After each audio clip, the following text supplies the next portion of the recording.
امیر ترین برطانوی تاجر مسلمان بن گئے، الفریڈ نے مسجد کی تصویر بھی شیئر کی۔ ایلفی بیسٹ کون ہے؟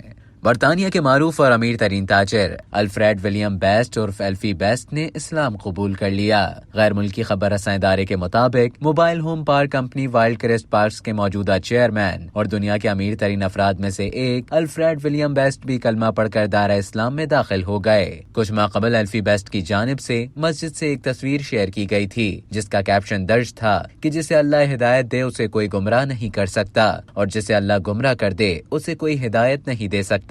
حال ہی میں ایلفی بیسٹ نے اپنی ایک ویڈیو شیئر کی تھی جس کا کیپشن درج تھا، تمام تعریفیں اللہ کے لیے ہیں۔ غیر ملکی میڈیا رپورٹس کے مطابق 2019 میں سنڈے ٹائمز UK نے ایلفی بیسٹ کو برطانیہ کے امیر افراد کی فہرست میں شامل کیا تھا۔ واضح رہے کہ ایلفی نے 1990 میں ایک فون شاپ سے اپنے کاروبار کا آغاز کیا تھا اور اب وہ برطانیہ کے امیر ترین افراد میں شمار ہوتے ہیں۔